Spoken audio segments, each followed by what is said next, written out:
nosotros somos una empresa que nos dedicamos a tecnología 4.0, ¿vale? Y tenemos un background que es en el sentido que venimos de trabajar mucho con patrimonio, con arquitectura, con urbanismo y ahora estamos también en entornos industriales.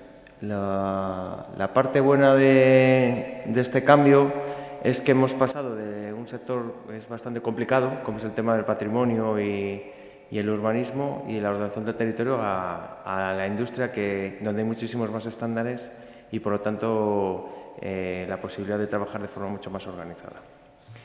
La tecnología 4.0, hace mucho tiempo que existe la tecnología, lo que pasa que, bueno, que ahora se ha puesto de moda, pero desde los drones ya llevamos trabajando con ellos 10 años. Los usábamos antes para generar las ortofotos de las fachadas de edificios catalogados como patrimonio y, por lo tanto, que se quería documentar la fachada. Este es el caso del Palacio de la Madalena en Santander. Se realizó este trabajo precisamente porque no había planos ni alzados ni cortes transversales, nada del palacio, y en caso de que por una desgracia como un terremoto, pues se cayera, pues no había una forma fidedigna de reconstrucción, así que lo que hicimos fue una reconstrucción 3D del mismo. Lo que utilizamos es, a partir de imágenes del dron, se va generando el modelo geométrico, como podéis ver ahí, a partir de él, todos los alzados y demás, hasta que al final, con las texturas reales, conseguimos la ortofoto. Este ejemplo es en Grajal de Campos, es un pueblo muy bonito de León, y lo que estuvimos haciendo es ayudando un poco en un plan especial que tenían en el municipio, pues a desarrollar toda la documentación pertinente, pues para este plan especial. Nosotros, otra cosa que hacemos es que ahora estamos muy preocupados con el tema de los sistemas de información 3D. Me explico. El GIS, que antes, la chica que estaba antes ha mencionado un poco el tema de los sistemas de información geográfica, ha sido algo muy útil y bueno, sigue siendo algo muy útil. Lo que pasa es que ahora los problemas ya se pueden afrontar en 3D. Por ejemplo, estamos haciendo un proyecto en la región de Campania, en Italia, en la que estamos estudiando el porqué del abandono de edificios patrimoniales. Lo llaman patrimonio dismessi, o sea, patrimonio desocupado. Y la idea es un poco estudiar el porqué, por ejemplo, de un edificio, de un palacio, tenemos todo el palacio ocupado menos la segunda planta. ¿Por qué la segunda planta no está ocupada? Pero es que eso nos lo encontramos en muchísimos edificios a lo largo de toda la región de Campania. Entonces, si no tenemos ese análisis, en cierto modo, tridimensional, que nos explique por qué una planta intermedia de un edificio o las plantas intermedias de los edificios están desocupados, no vamos a encontrar, sin ninguna herramienta de ayuda, de análisis o de minería de datos, no vamos a encontrar la lógica que estamos buscando. Bueno, pues esto es parte también del mismo proyecto que estamos trabajando con la Federico II y con la Asociación Nacional de Constructores y el Dimonio, no Demonio, Dimonio, que es el organismo del Estado italiano que se encarga del patrimonio. Otra tecnología que estamos utilizando también es el BIM. El BIM es para arquitectura, es como si fuera un CAD 3D, pero que ahora tiene una base de datos detrás. Con lo cual, no solo sirve en fase de proyecto, cuando vas a cambiar una ventana, porque no te gusta el modelo de ventana que has puesto, te los cambia todo automáticamente, porque está todo ligado en familias, sino que además sirve para tener un mantenimiento preventivo y predictivo a lo largo de ese edificio. Por ejemplo, construimos hoy un hotel y yo sé perfectamente todo el mobiliario del hotel, dónde lo he comprado, cuánto ha costado, qué calidad tiene, teléfono del proveedor, o sea, tengo todos los datos almacenados en una base de datos con información gráfica, de tal forma que dentro de 10 años, cuando necesite cambiar algo o estudiar algo o analizar algo, tengo toda esa información en bases de datos. Bien, otra parte de la tecnología 4.0 es la realidad virtual y aumentada, ¿no? Esto, por ejemplo, es un ejemplo de Santander, también, donde con una tablet tú puedes ir, o con el móvil, puedes ver cómo era Santander antes de que se quemara. Santander se incendió en 1941 y quedó destruido todo el centro porque las estructuras eran de madera y un día de viento sur muy fuerte se empezó un incendio al sur de la ciudad y arrasó todo el centro. Con lo cual, todos los edificios que, si conoces un poco Santander, Paseo Pereda y demás, que ahora mismo nos parecen muy bonitos y antiguos, no son tan antiguos, son de los años 40, 50, como muy tarde, ¿vale? Pues ahora puedes ir, puedes ir por la ciudad y vas viendo cómo era en esa época pasada. Esto es también parte de un modelo virtual. La finalidad de esto era la península de la Magdalena, en Santander también, ver los portes de los árboles. Eso está en vista cenital, pero se podía, es un modelo virtual y por lo tanto podemos analizarlo desde cualquier punto de vista, ver si merecía la pena quitar algún árbol o talar algún árbol, esos árboles llevan desde 1900, son pinos, implantados por el rey Alfonso XIII, que es donde veraneaban, en el Palacio de la Magdalena, y el problema es que era un sitio, desde el Palacio de la Magdalena se veía toda la bahía de Santander y desde toda la bahía de Santander se veía el palacio, hoy no por los árboles. Entonces, bueno, pues a lo mejor merece la pena hacer un análisis de intervención. Otra finalidad que puede tener la realidad virtual y aumentada es poder explicar algo como esto. Si miráis abajo a la izquierda, ese trozo de roca que está como excavado en ella unos agujeros, eso era un eremitorio. Ahí vivía un eremita, eso está en Cervera de Pisuerga.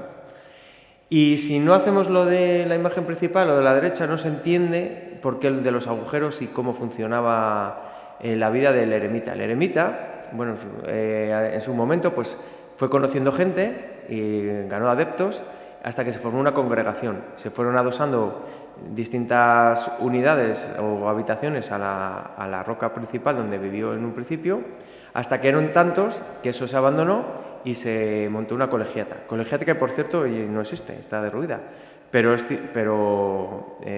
explica un poco el funcionamiento de algo que nos podemos encontrar y que si no explicamos para qué servía y cómo era, pues lo que no se conoce no se valora. Quiero decir, vamos allí y decimos, pues una roca muy bonita, mira qué agujeros tiene y nos vamos igual que hemos venido, ¿vale? Bueno, esto sigue siendo un estudio, cogemos como ciudad piloto para todas estas pruebas Santander. La explicación es que aunque estamos en Asturias, doy clases en la Universidad de Cantabria y nos pillaba muy cerca y era una ciudad con bastante trabajo para estudiar. Entonces, eso de ahí arriba a la izquierda es como era en época medieval y luego a la derecha es como era durante la Guerra Civil. Se puede ver, esa es la Plaza del Príncipe, que luego quedó derruida por el incendio, pero se puede ver un refugio antiaéreo que se ha recuperado. Gracias al estudio que hicimos descubrimos que había un refugio antiaéreo ahí abajo y hoy en día es visitable, se puede visitar. En la imagen de arriba a la izquierda es la Plaza del Príncipe en la actualidad y a la derecha es la reconstrucción virtual para explicar cómo era el refugio antiaéreo. Esto es la Plaza Porticada también, donde se ve un yacimiento donde apareció la muralla del siglo XIII y lo hemos puesto en referencia para explicar hasta dónde llegaba el mar. El mar, si llegaba hasta esa muralla que hay ahí abajo, donde entraban las mercancías en barco. Entonces, si no somos capaces de explicar en 3D cómo se ha modificado esa ciudad, nadie va a entender por qué llegaba hasta ahí el mar. Nadie se lo va a creer. Pues sí, llegaba hasta ahí el mar y era, curiosamente, además hay una curiosidad, el edificio que hay justo detrás es Hacienda. Con lo cual, la zona donde se tributaba por las mercancías que entraban en la ciudad en época medieval y en la actualidad la zona donde se tributa no ha cambiado físicamente de lugar. Bueno, más vistas de lo mismo. Esto es de la parte del incendio. Hicimos la reconstrucción del incendio, siempre se ha hecho a partir de imágenes, eliminando la perspectiva y las distorsiones que tenían las imágenes. Por lo tanto, todo el modelo que se hizo fue métricamente bastante preciso. Esto también, con toda esta tecnología se pueden hacer ciudades museo, se pueden hacer museos virtuales, se puede hacer lo de abajo que veis, también lo hemos hecho en Medina del Campo, que está en Valladolid. Es la plaza del mercado, era muy importante en la época de los Reyes Católicos y por lo tanto se hizo la reconstrucción y actualmente tú puedes ir allí y ver cómo era en época renacentista, ¿vale? Bueno, una tecnología que tenemos para ciudades es estos paneles 3D que están adaptados para personas con discapacidad visual. Hemos trabajado con rehabilitadores de la ONCE para que tuviera esta capa de accesibilidad. Entonces, en ellos tenemos por ejemplo, estos están instalados, se van a instalar ahora mismo en Ávila, estamos en ello, y lo que veis es una infografía para explicar un poco antes de instalarlos cómo podía quedar y que nos dieran el ok. Entonces, la idea es que yo llegue allí, toque sobre la catedral o sobre cualquier elemento que a mí me interese y me cuente una historia. Pero no solo eso, sino que es que por delante tiene un contador de personas, por lo tanto van contando cuántas personas pasan por ahí, va creando un registro que me lo va a emitir por 4G, me lo va a emitir a un servidor central. Y además, donde yo toco, también. Y me deja poner alguna información más, por ejemplo, si soy ciudadano de la ciudad o vengo de fuera, soy visitante. Con lo cual, todo esto me va a ir ayudando a crear una serie de registros para análisis de datos posterior, ¿vale? Bueno, y así se crea lo que es, que está tan de moda ahora, lo de las Smart Cities, ¿no? Una ciudad que me monitorice de alguna forma la vida en ella y me dé información y pueda analizar datos y lógicas que se me escapen.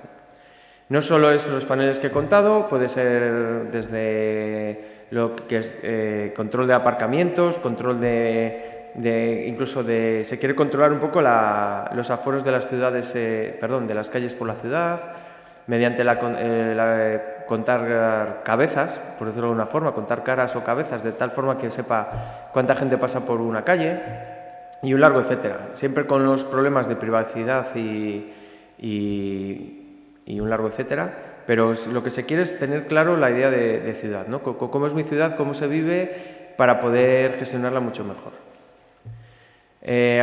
Por ejemplo, esto es otra herramienta que hicimos nosotros, que es para navegación con bicicletas. De tal forma que tú, si eres una persona que dices, pues yo quiero hacer deporte, pues te llevamos por la ruta más difícil. Si eres un turista, por la ruta más bonita, y si simplemente quieres llegar a trabajar lo antes posible, pues por la más corta, ¿vale? Esto es otra cosa que hicimos para los bomberos también de Santander, que es un sistema inteligente para poder gestionar Valdecilla. Valdecilla es un complejo hospitalario que valga la palabra complejo porque tiene distintas unidades que no tienen conexión entre sí, y solamente para poder estacionar los camiones de bomberos había que ver, según donde estuviera el foco de la emergencia, había que analizar dónde colocar los camiones. Y para esto usamos algoritmos de optimización basados en colonias de hormigas y de Machine Learning. Bueno, esto vuelve a ser a lo que contaba antes de la región de Campaña, con la Federico II y con ACEN, que es la Asociación de Constructores de Nápoles, y aprovechamos, de Italia, y con esto ya aprovechamos también a dar un valor a elementos patrimoniales que se estaban abandonando y reconstruir un poco cómo eran en origen para hacer alguna aplicación tipo pues en el móvil o similar, ¿vale? Bien. ¿Cuál es el siguiente paso, por ejemplo, de este proyecto en el que estamos en Italia? La idea es, vamos a coger todos los datos que podamos sobre el abandono de los edificios y con técnicas de Big Data vamos a sacar algún tipo de conclusión. Seguimos en ellos porque hay que recoger los datos. De hecho, hay incluso edificios que ni la propia Universidad Federico II o el Ayuntamiento de Nápoles, por ejemplo, saben que tienen. Entonces, todavía estamos en esa fase de inventario y almacenamiento de información. Bien. Esta otra cosa que estamos haciendo en Medina del Campo, en Valladolid, es el desarrollo de una iniciativa que sería como el desarrollo de un pueblo o de un municipio a partir de su patrimonio. Coincide que muy cerca tienen un hospital que se llama el Hospital Simón Ruiz, que es bastante importante para la villa. Tienen la Plaza de Toros, que no está muy utilizada. Tienen muchísimos espacios que no están siendo usados. Entonces, lo que estamos haciendo es un análisis y una propuesta de usos.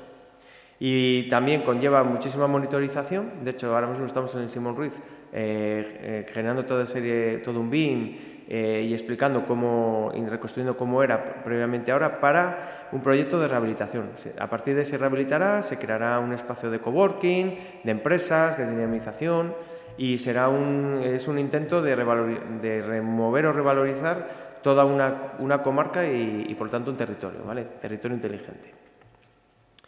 Y esto es un poco lo que quería explicar de que, bueno, como conclusiones, porque tampoco me quiero extender mucho, la idea es, la tecnología está ahí, la tecnología 4.0 no es tan complicada, ya la estamos, si bajamos abajo, ya, todo es tecnología 4.0, y es factible hacer cualquier proyecto ahora mismo con sensórica, con IoT, o sea, el Internet of Things, que esté todo en la nube, y por lo tanto podemos consultar y analizar los datos casi en tiempo real, ¿vale? Y nada, eso es un poco lo que os queríamos contar.